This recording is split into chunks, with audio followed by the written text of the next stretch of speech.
del medio material que se esté estudiando. Bueno, pasemos al siguiente tema, que es el que figura aquí, pero me parecía interesante hacerles este comentario. Todo esto ustedes lo van a usar después en geofísica, ¿no? Y en sismología, por supuesto. Volvemos a nuestra expresión original que dijimos al inicio, ya cuando encontramos la ecuación de la onda general. Uy, aquí tengo que poner la amplitud por el seno de kx menos W por T menos la constante de fase. Entonces, vamos a hacer un pequeño dibujito aquí. No me di cuenta de hacerlo antes. Supongamos que tenemos la foto de una onda en un tiempo T y que la onda se desplaza en esta soga. Esto es IM y aquí menos IM. Entonces supongamos que hace la soga esto.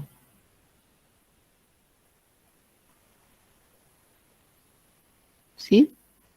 Y que se mueve de esta manera, se propaga la onda hacia la derecha.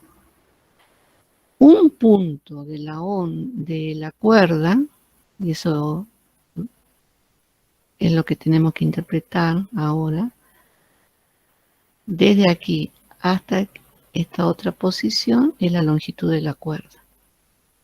Un punto de esa cuerda, ¿sí?, está en este momento aquí arriba. Otro punto de esa cuerda está en este momento aquí abajo, ¿sí?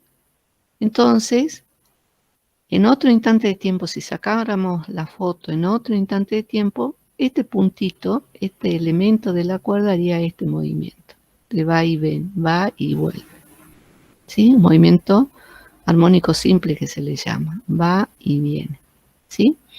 Eso es lo que está representando esta soga, esta ecuación de la onda de esta soga, para un T fijo, ¿sí? Para un instante T fijo, y vamos moviéndonos a lo largo de la posición de los distintos elementos de la cuerda, lo que va haciendo es este movimiento. Si es que la perturbación se mantiene en la soga, es un tren de onda, un tren de pulsos, entonces se produce este movimiento a lo largo del tiempo. Entonces lo que nosotros queremos averiguar ahora es cuál es la velocidad que tiene este elemento de onda, supongamos, si está aquí ahora, ¿sí? ¿Qué velocidad tiene aquí? O sea, ¿con qué velocidad baja? ¿O con qué velocidad sube este elemento de onda? ¿Está aquí? ¿Con qué velocidad sube? ¿O esta onda con qué velocidad baja? Entonces, lo que vamos a calcular es la velocidad. Y para calcular la velocidad, ¿sí?, vamos a derivar, ¿sí?, calcular la velocidad en I de un punto o una partícula de esa onda, vamos a derivar parcialmente la expresión I respecto del tiempo.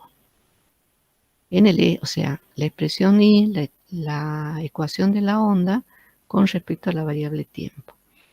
Y esto nos da, fíjense, si nosotros tenemos que derivar el tiempo, esto que está aquí es constante, esto es constante, y lo único que hay que derivar es del argumento de esta expresión.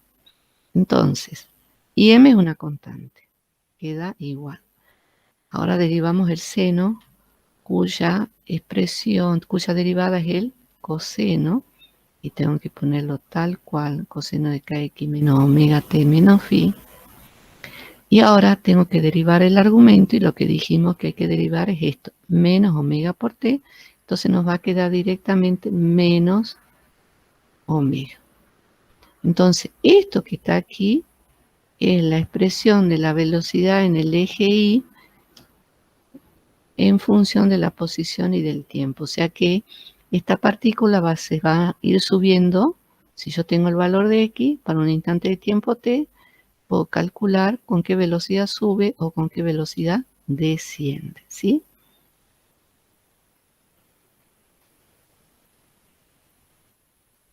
Entonces ahora, fíjense que cuando llega esta partícula arriba, en ese instante de tiempo, aquí no sigue subiendo porque no hay más velocidad en el eje Y. Por lo tanto, aquí la velocidad vale 0. Cuando baja esta porción, va aumentando su velocidad, llega a esta posición, su velocidad es máxima y pasa a este otro extremo y aquí su velocidad es nula y así sucesivamente. Entonces quiere decir que la velocidad de la partícula en el eje Y varía. ¿Y eso qué significa? Que hay una aceleración. Entonces nos podemos preguntar ahora cuál es la aceleración que tiene una partícula de la cuerda. Entonces, por definición de aceleración, ¿sí?, que en este caso es en el eje Y también, es la derivada de la velocidad respecto del tiempo. O si ustedes quieren, es la derivada segunda de la posición de la función de la onda respecto de t dos veces. O sea que tenemos que derivar esto. Y m es constante, w es constante, la derivada del coseno es el seno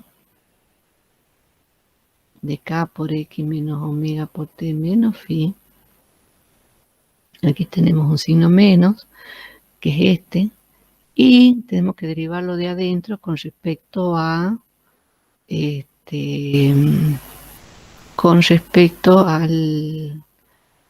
al omega, pero antes que sigamos, este menos, fíjense, es este.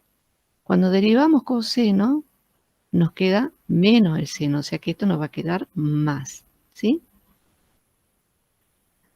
Y ahora vuelvo a derivar omega, porque es el término que contiene el tiempo. Esto nos da omega por omega, omega cuadrado, pero tiene un signo menos, o sea que recuperamos el signo negativo de la expresión.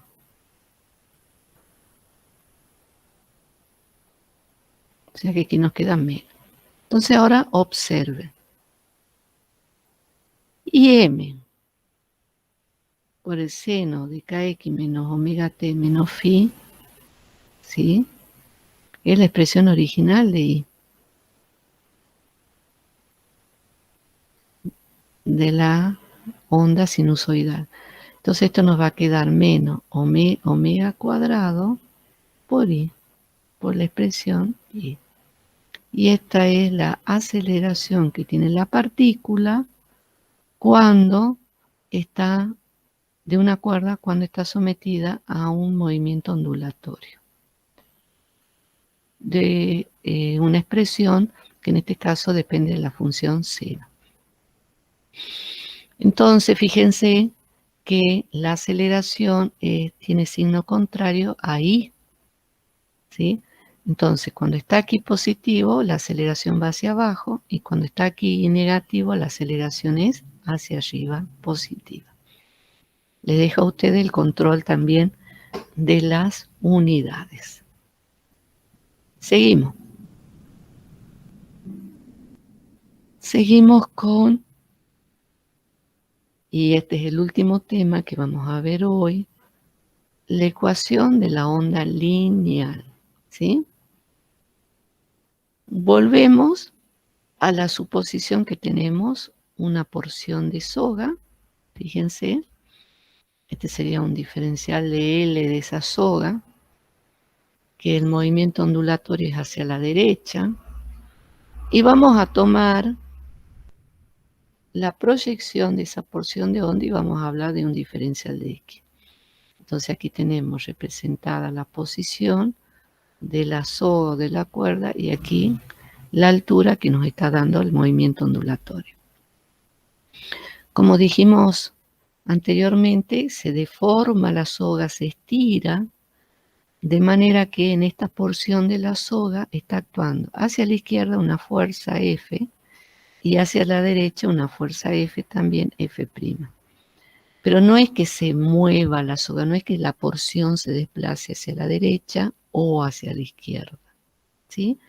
Sino que está en equilibrio. Entonces, vamos a calcular, como lo hicimos hace rato, la fuerza que actúa solo en la dirección Y. Nos interesa solo la dirección Y.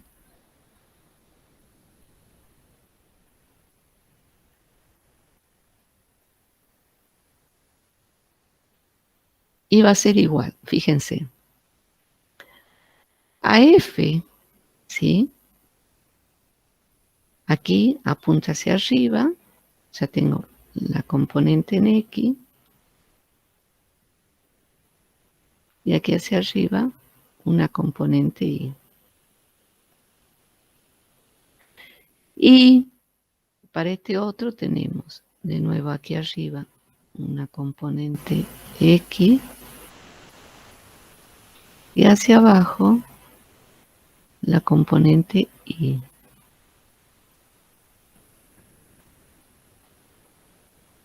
De F.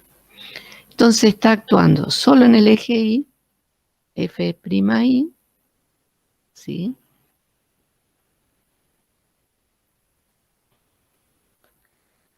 Menos F'i. F'I, como es en este caso, la F es tangente, ¿no es cierto?, a la soga y forma un ángulo θ2 con respecto al horizontal, y aquí vamos a tener un ángulo θ1. Entonces vamos a hacer F seno de θ2 menos F seno de θ1. Y aquí ya estoy usando la consideración de que la soga, digamos, está sometida a la misma fuerza, por lo tanto está en equilibrio. Entonces puedo usar el mismo módulo de F. F aquí y F allá. Y con sus respectivos ángulos. Esta FI, ¿sí?, la voy a colocar de manera aproximada con lo que hicimos hace rato para ángulos pequeños, con la consideración para ángulos pequeños, como F tangente de θ2 menos F tangente de θ1. O sea, estoy suponiendo que el seno de θ es aproximadamente igual a la tangente de θ. Entonces esto me permite sacar factor común F, ¿sí? Y hay una diferencia entre tangente de θ2 y tangente de θ1, y directamente digo que esa diferencia es un diferencial y lo llamo tangente de θ. Un diferencial de la tangente de θ. ¿De dónde viene esto? De esta resta de las tangentes. Por otro lado, voy a usar también la expresión de la segunda ley de Newton. Entonces voy a decir que la fuerza es igual a masa por aceleración. ¿Qué masa? La masa de este elemento de la cuerda, diferencial de m, por, y ahora sí, fíjense, la aceleración en el eje Y, porque aquí está subiendo o está bajando, depende de cuál es la situación que estemos considerando. Masa por aceleración.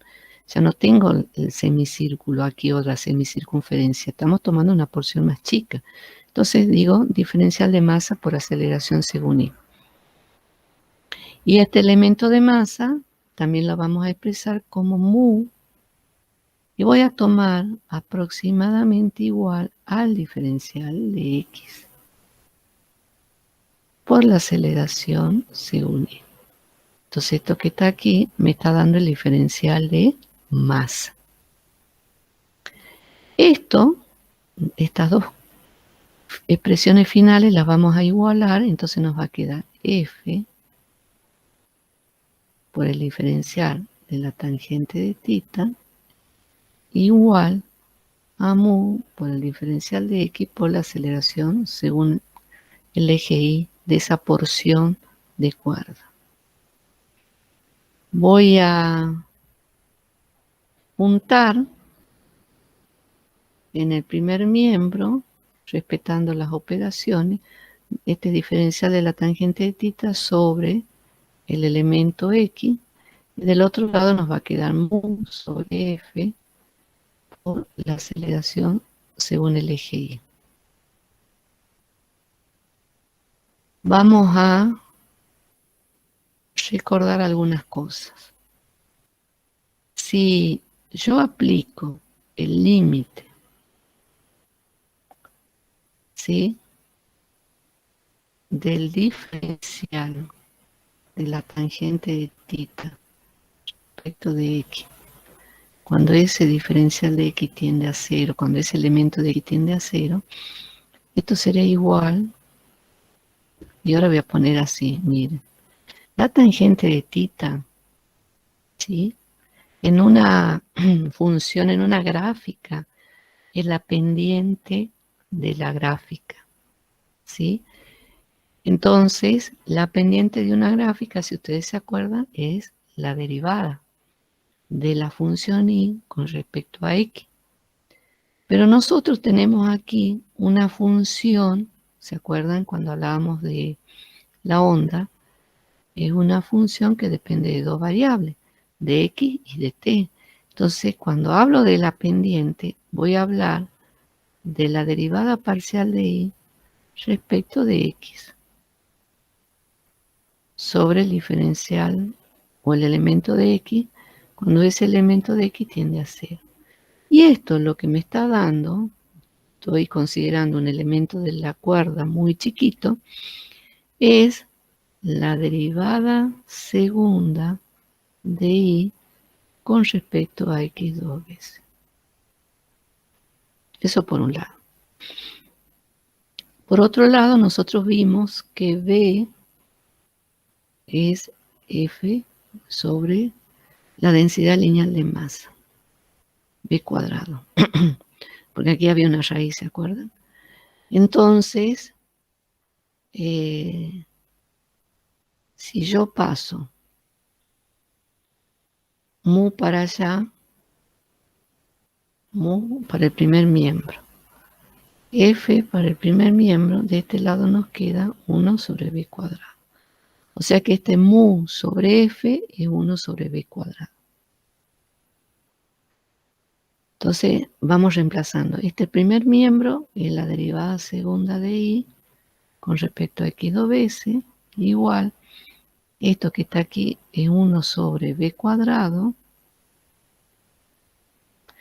Y esta AI, lo que vimos hace rato, es la aceleración de una porción de una partícula de la cuerda, es la derivada segunda de Y con respecto a T dos veces. Entonces aquí nos va a quedar, en vez de poner ahí, la derivada segunda de Y con respecto a T dos veces. Bueno, esto que vemos aquí es la expresión de la ecuación de una onda lineal. Es la expresión general de la ecuación de una onda lineal. Si nosotros decimos que una función Y representa una onda, la tengo que derivar dos veces con respecto a X, la tengo que derivar dos veces con respecto a Y, la tengo que reemplazar a esos resultados de las derivadas. Tengo que reemplazar esos resultados de las derivadas aquí. A este factor lo tengo que multiplicar por 1 sobre B cuadrado. Si se dan que se mantienen iguales, que son iguales a ambas expresiones, primer miembro y segundo miembro, decimos que esa expresión es una onda lineal, que representa una onda lineal. Entonces, esta expresión es clave para decidir si un movimiento es ondulatorio o no, y si esa expresión que lo representa es una onda. Bueno,